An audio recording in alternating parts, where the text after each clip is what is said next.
दोस्तों कई दिनों से ईवी इंडिया में काफी पॉपुलर बनते जा रहा है और इस वीडियो में मैं आपको सारे मिथ ईवी के बारे में बता दूंगा और ये भी बताऊंगा क्या ये सच है और सच्चाई क्या है।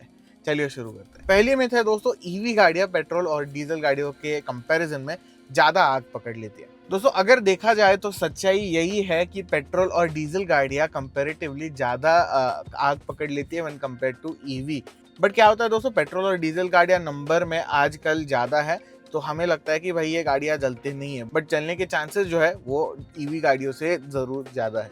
एक स्टैटिस्टिक का अगर मैं आपको एग्जांपल दूं तो 2019 से 2023 में कर्नाटक में सिर्फ 83 गाड़ियां जली थी 4 साल में, ईवी गाड़ियां। और इनका मेन प्रॉब्लम था कि अगर इनमें पावर लीक होता है यानी कहीं तो बारीक शॉर्ट सर्किट हो जाता है, जो ज्यादातर लोग बाहर के एक्सेसरीज लगवाते हैं उसके वजह से, या फिर बैटरी में कुछ प्रॉब्लम होने से हो रहा है। बट रिसेंटली ये चीजें रेक्टिफाई हो चुकी है। हाँ मैं मानता हूँ मैंने सिर्फ आपको कर्नाटक का एक डेटा दिया है, बट अगर देखा जाए तो पेट्रोल और डीजल गाड़ियों के जलने के चांसेस 20 टाइम्स हायर है व्हेन कंपेयर टू ईवी। और ये मैं ग्लोबल डेटा बता रहा हूँ, ना कि सिर्फ इंडिया का। तो इस मिथ का कारण क्या है? देखिए, हाई प्रोफाइल ईवी गाड़ियां काफी आग पकड़ चुकी है, हमने हिस्ट्री में देखा है।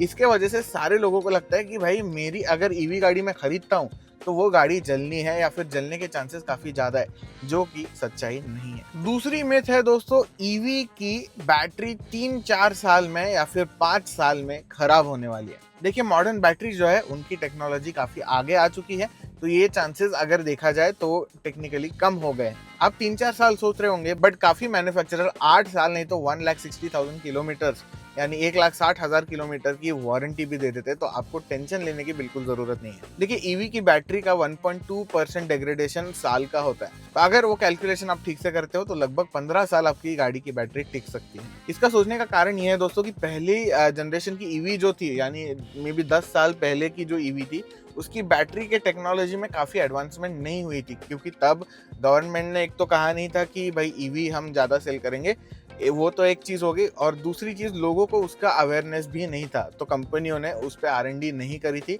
और उसकी टेक्नोलॉजी में एडवांसमेंट नहीं हुआ था। तो हाँ, अगर आप 10 साल पहले ये बात कहते तो मैं हाँ बोल देता हूँ, बट आज के दिन में ये मिथ हो चुका है। तीसरा मिथ, बहुत लोग कहते हैं कि ईवी में पावर नहीं है, पिकअप नहीं है, आप आसानी से ओवरटेक नहीं कर पाओगे।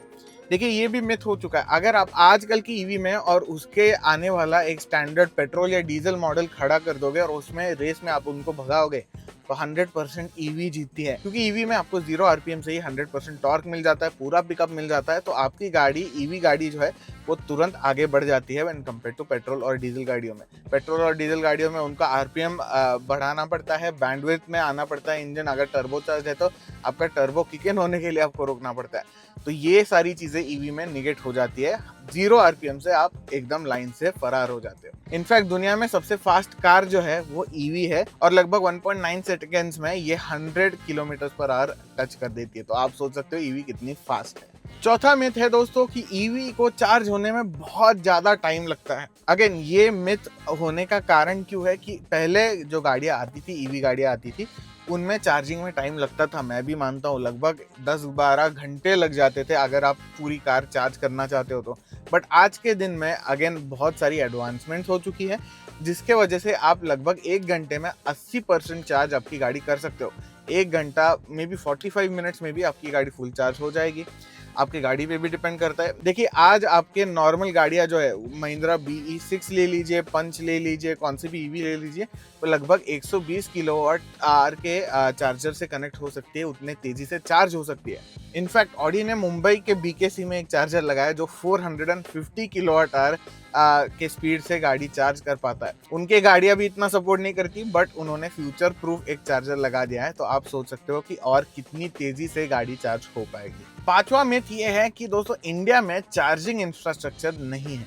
अगर मैं आपको बता दूं कि इंडिया में लगभग 10,000 फास्ट चार्जिंग नेटवर्क्स अवेलेबल है, और दिल्ली और मुंबई जैसे जो पॉपुलेटेड सिटीज है, टियर 1 सिटीज है इंडिया के, उनमें लगभग 5-6 किलोमीटर में आपको ईवी चार्जर मिल जाता है। तो ऐसी बात नहीं है कि आपको ईवी चार्जर मिलेगा नहीं। हाँ मैं मानता हूँ, अगर लॉन्ग ड्राइव पे जाना चाहते हो तो जितने आसानी से पेट्रोल और डीजल भर पाते हो उतनी आसानी से नहीं भर पाओगे, बट अगर थोड़ा आप प्लानिंग कर लेते हो तो ज़रूर आप ईवी से पूरा इंडिया घूम पाओगे। और ये अब मिथ बन चुका है कि भाई इंडिया में चार्जिंग स्टेशन नहीं है। इनफैक्ट मैं आपको बता दूं कि हर शेल के पंप में ऑलमोस्ट आपको एक चार्जर मिल जाएगा। फास्ट चार्जर 4 व्हीलर के लिए और 2 व्हीलर के लिए, दोनों के लिए मिल जाएगा। छठवां मिथ है दोस्तों कि आप ईवी गाड़ियां जो है वो मानसून में या फिर खराब वेदर में, बारिश में वगैरह नहीं चला पाते।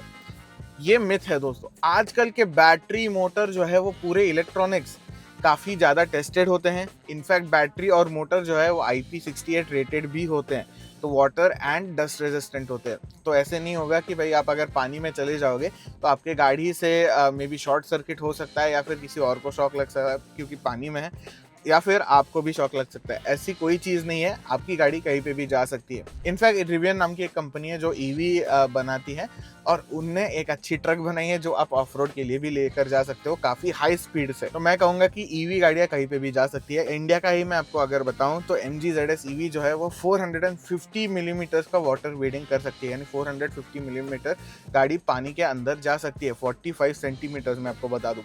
तो ऐसी बात नहीं है कि भाई ईवी पानी में नहीं जा सकती, खराब रास्तों पे नहीं जा सकती, ये एक मिथ है। और लोगों ने ये सोचना भी जायज़ था दोस्तों, क्योंकि इलेक्ट्रिसिटी और पानी अगर हम मिला दे तो ऑब्वियसली आपको शॉक बैठने वाला है। आपने सुना भी होगा, देखा भी होगा कि स्विच पे आप अगर गीला हाथ लगाते हो तो आपको थोड़ा बहुत शॉक बैठना ही है। तो इस तरह के इंसिडेंट की वजह से लोगों ने ये सोचना जायज़ था, बट अब ये प्रॉब्लम नहीं है, ये भी एक मिथ हो चुका है। सातवां मिथ है दोस्तों कि पेट्रोल और डीजल से ईवी महंगा है। देखिए, आपका सोचना भी सही है, ईवी की अपफ्रंट कॉस्ट ज़्यादा है, मैं भी मानता हूँ, बट अगर आप लॉन्ग टर्म सोचे तो ईवी आपको सस्ती पड़ती है। इनफैक्ट आपको 85% तक का फर्क दिख सकता है अगर आप गाड़ी काफ़ी ज़्यादा चलाते हो। तो ईवी ओवरऑल अगर जितना ज़्यादा चलाते हो उतना ज़्यादा आप प्रॉफिटेबल बनते जाते हो व्हेन कंपेयर टू पेट्रोल और डीजल कार्स। पेट्रोल गाड़ी आपकी 10 रुपये में चल जाएगी, डीजल गाड़ी लगभग 6-7 रुपये में, CNG उससे भी कम। ईवी जो है वो लगभग 2 रुपये पर किलोमीटर में चलने वाली है। तो आप सोच सकते हो कि आपकी सेविंग्स कितनी होने वाली है। व्हेन कंपेयर टू पेट्रोल मैं कहूँगा 80% आपकी सेविंग यहाँ पर होने वाली है रनिंग कॉस्ट में अलोन। इसके अलावा आपको मेंटेनेंस वगैरह भी नहीं देना, तो और भी पैसे वहाँ पे बच जाएंगे। आठवां पॉइंट है दोस्तों कि ईवी धरती के लिए हानिकारक है, क्योंकि बैटरी प्रोडक्शन में बहुत ज़्यादा पोल्यूशन होता है। देखिए, बैटरी प्रोडक्शन में बहुत ज़्यादा पोल्यूशन होता है, बट अगर आप पेट्रोल और डीजल के रनिंग में जितना पोल्यूशन होता है वो कंपेयर करोगे और ईवी का कंपेयर करोगे, देखिए ईवी में से कोई टेल पाइप एमिशन तो होने नहीं वाले। तो अगर आप ईवी में भी 10-15 हज़ार किलोमीटर चलाते हो 2 साल के लिए, तो आपके गाड़ी का पोल्यूशन जो इनिशियली हुआ था वो ऑफसेट होने वाला है। तो ये सेम चीज़ हो गई कि भाई आप इनिशियली पैसे ज़्यादा दे रहे हो, बाद में आपका खर्चा जो है वो बचने वाला है। वैसे ही पोल्यूशन का ही है, इनिशियली आप थोड़ा ज़्यादा पोल्यूशन करोगे बट लॉन्ग टर्म में ज़्यादा पोल्यूशन नहीं होगा। तो यहाँ पर आपको ये सोच लेना है। देखिए, ये भी अब मिथ बन चुका है कि ईवी के बैटरी के प्रोडक्शन के वजह से जो पोल्यूशन बनता है उसके वजह से ईवी धरती के लिए हानिकारक है। 9th मिथ है दोस्तों कि ईवी आप लॉन्ग डिस्टेंस ड्राइविंग के लिए नहीं यूज़ कर सकते, आप लॉन्ग डिस्टेंस जर्नीज नहीं कर सकते। देखिए, ये भी मिथ हो चुका है, मैंने पहले भी बताया कि 10,000 चार्जिंग पॉइंट्स आपको इंडिया में मिल जाएंगे। इसके अलावा आप होटल्स में वगैरह अगर पार्क करते हो तो नॉर्मल चार्जर से भी ओवरनाइट चार्ज कर पाओगे। तो आपको बस थोड़ा प्लान करना है कि हमें अगर लॉन्ग जर्नी जाना है, मे बी मैं पुणे में रहता हूँ तो पुणे से अगर इंदौर जाना है, गुजरात जाना है, तो मुझे थोड़ा प्लान करना पड़ेगा और मैं अपनी ईवी ड्राइव कर सकता हूँ। तो ऐसी बात है नहीं कि आप ईवी के लॉन्ग जर्नी के लिए नहीं जा सकते हो। इनफैक्ट बैटरी पैक भी बड़े होते जा रहे हैं, बैटरी के एडवांसमेंट की वजह से रेंज भी बढ़ती जा रही है गाड़ियों की। तो उसके वजह से आप ऐसे सोच सकते हो, गाड़ियों की क्लेम्ड रेंज भी बढ़ती जा रही है। अगर आप 600-700 किलोमीटर की रेंज की, आपको क्लेम्ड रेंज की अगर गाड़ी मिल गई तो भी 500 किलोमीटर तो वो चलने ही वाली है। तो क्या 500 किलोमीटर आप वन स्ट्रेच में जाने वाले हो? नहीं ना। तो आप थोड़ा बहुत प्लान कर लीजिए। आप चार्जिंग स्टेशन और जहाँ पे आपको रेस्ट करना है वो एक स्पॉट डिफाइन कर लीजिए, आप देख लीजिए, और वहाँ पे अगर आप चार्ज कर पाते हो, गाड़ी भी चार्ज हो जाएगी, आप भी थोड़ी रेस्ट कर लोगे 500 किलोमीटर के आसपास, तो आप ज़रूर काफ़ी दूर तक जा पाओगे। बट थोड़ा बहुत प्लानिंग करना ज़रूरी है। 10वां मिथ है दोस्तों कि गवर्नमेंट की सब्सिडी खत्म होने के बाद लोग ईवी खरीदना छोड़ देंगे। देखिए, ये सोचना भी जायज़ है, क्योंकि गवर्नमेंट में भी 1-2 लाख तक का आपका मदद कर दे रही है, तो 1-2 लाख से तो प्राइस बढ़ेगी। बट आपको ये भी सोचना है कि ईवी की डिमांड बढ़ती जा रही है, सप्लाई भी बढ़ते जा रहा है, तो कॉस्ट ओवरऑल कम होने वाली है। तो इवन दो मे बी अगले 5 साल में अगर गवर्नमेंट सब्सिडी बंद कर देती है तो प्राइस उतने में ही आनी है, क्योंकि प्राइस घटते जा रहे हैं, प्रोडक्शन प्राइस जो है वो घटते जा रहे हैं, लोग बाय करते जा रहे हैं, तो आपको प्रॉब्लम नहीं आएगा। ओवर अगर 10 साल कहोगे तो प्राइस घटना ही है, आपको हर सेगमेंट में ईवी आ जाएगी। तो ऐसे मत सोचिए कि अगर गवर्नमेंट सब्सिडी बंद कर देती है तो आपको ईवी खरीदना मुश्किल हो जाएगा या फिर कोई खरीदेगा नहीं। तो दोस्तों ये थे 10 ईवी के मिथ। आपको वीडियो कैसे लगा मुझे ज़रूर बताइएगा। लाइक करिए, शेयर करिए, सब्सक्राइब कर लीजिए और कमेंट में ज़रूर बताइए कि क्या मैंने कोई पॉइंट मिस कर दिया है। मिलते हैं आपको नेक्स्ट वीडियो में।